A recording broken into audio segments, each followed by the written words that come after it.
You're given immortality, but the cost is being sent back 2000 years. Would you accept, and what would you do?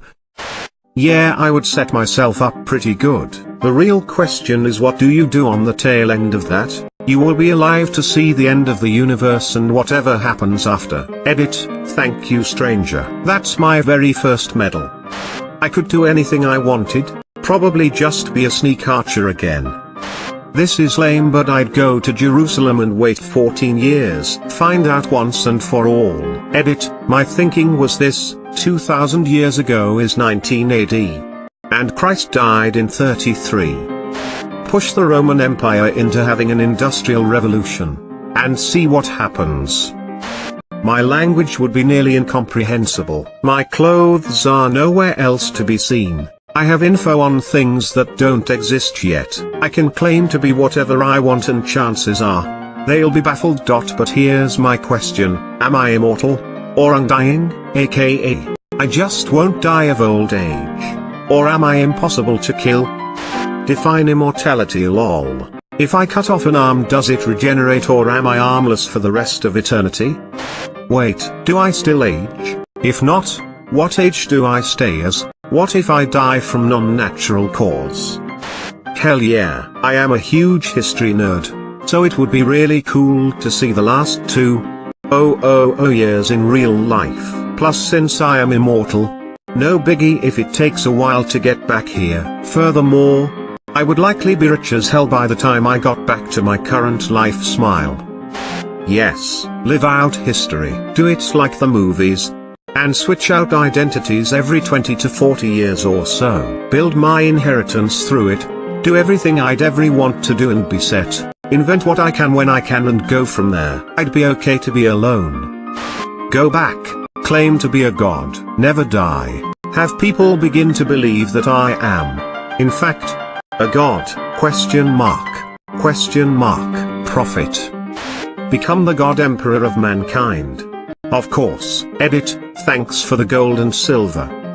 Probably not pretend to die on a cross and resurrect 3 days later like I did last time. That spiraled out of control real fast. Oh hell no. Source, am a woman. Assuming that no physical aging or long-term damage occurs, limbs can regrow and such, I would just jump off the tallest building every week or so. You get me stuck in a paradox. I would end up changing history, meaning I would never get sent back in time to change history, and so on. I would accept and wait 2000 years. Capitalize on some super easy ideas to pull off, like indoor plumbing. I'd hoard valuable trinkets, then cash them in when they were worth enough. I'd basically live like MacLeod, but without anyone trying to cut my head off. No, because if you are immortal you cannot die no matter what. So what happens when the earth is destroyed and you are stuck floating around the universe all by yourself with nothing to do? Talk about torture. I'd stick around when Jesus Christ had his moment of doubt and pain, making sure that Pilate washed his hands and sealed his fate. Then I'd stick around St. Petersburg, kill the Tsar and his ministers, and listen to Anastasia scream in vain. I would join the army, rise through the ranks, and ride a tank through the blitzkrieg as a general. With stinking bodies around me, I'd orchestrate the assassination of the Kennedys. I'd watch gleefully as the monarchy fought a century-long war over gods they made up in the first place. Also, I would make people guess my name.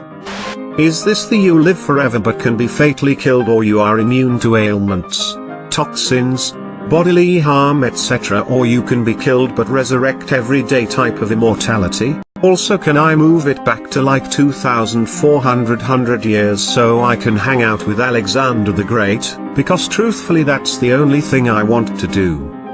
Become the last centurion in Rome. Wait 2000 years and wait for my girlfriend and best friend to come back and find me. Reset the universe by sending a box to the sun. Oh yeah, and I'm made of plastic. Absolutely. I'm majoring in history, and I love the Roman Empire, so I would immediately go there and try to learn as many things that have been lost to time as possible. I would head to Jerusalem and show them a really neat party trick. Honestly, just live it. Rewrite the history textbooks properly. Regret being forced to learn horse riding and shitting in a bucket. Have an exponentially larger chance of falling in love. The fashion. Old school taverns. Candlelight. I think I'd spend a lot of time romancing people. Making daring escapes and rescuing blonde women falling from zeppelins. And then turn into a giant head. At what point do I stop aging?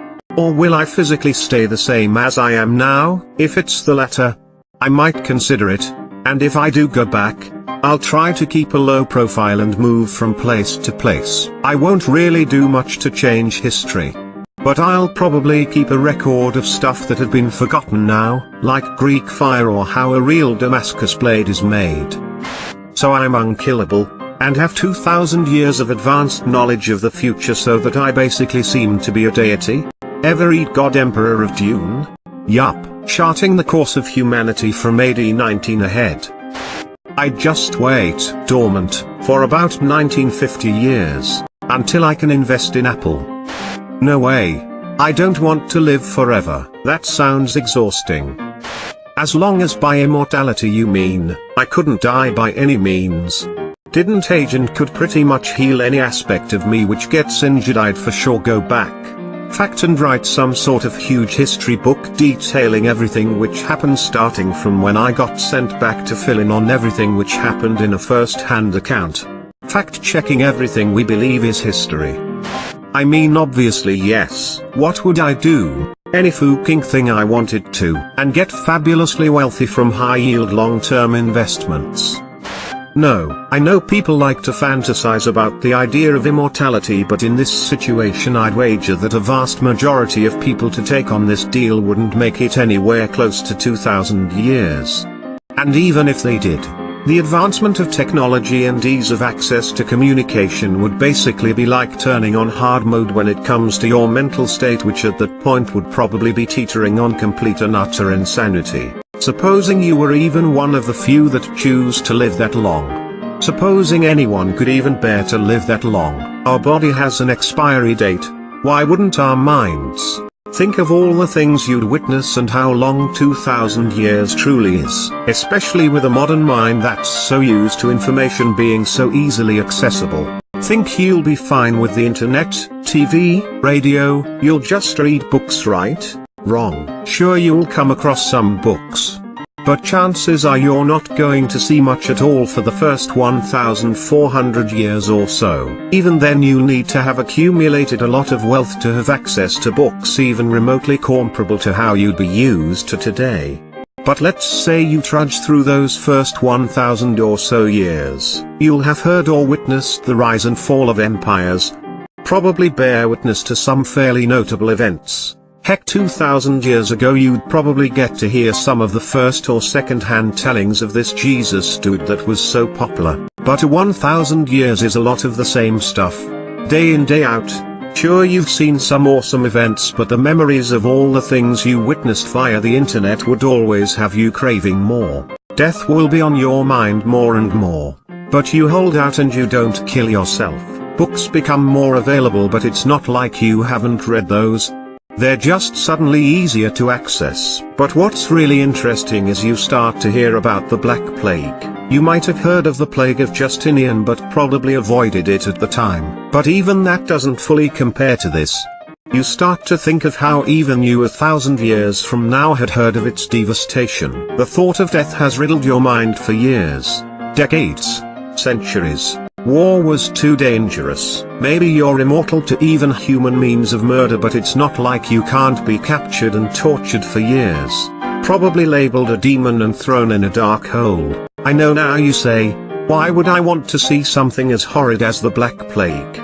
Well, give yourself 1,000 years, thinking about death and craving new experiences. The morbid curiosity of seeing streets piled with corpses. Perhaps with the knowledge you've attained over the years, you could save thousands.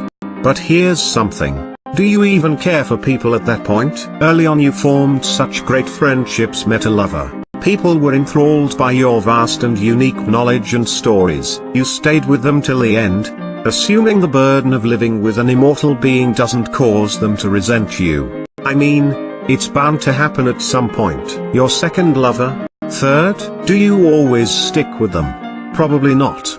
At some point their immobility and weakness has got to feel like such a weight. So you start leaving people sooner. 60, 50, 40, 30s. What can someone even offer you at that point? 2,000 years? You could potentially go through so many you'd have to write them down to remember. How long are you going to carry that list around? It's been with you longer than any of them. So many people on it. So much to remember, and for what? After all, a person can only retain so much. Mortal or not. The idea of retaining the memory of an average person is eventually going to just be a burden. Who do you seek then? What about all these notable people you've heard of? Great minds and leaders. Well, it's not long after that until the spotlight finds you. The immortal being. You can become a recluse, but someone's going to remember you. It won't be long until the hunt is on. You become the most famous person alive, and you probably haven't reached the technological revolution. You thought it was hard to care for people before? But now everyone is flocking to your feet, looking for your input and guidance. Even the great minds, and there seems to be more and more of them. The same people, looking for the same solutions only to develop more problems for themselves. You've tried your best for centuries, but it's just as you remembered it in your youth. They search for answers. They complain. They laugh. They cry. They grow old and then they die. All of them, except for you.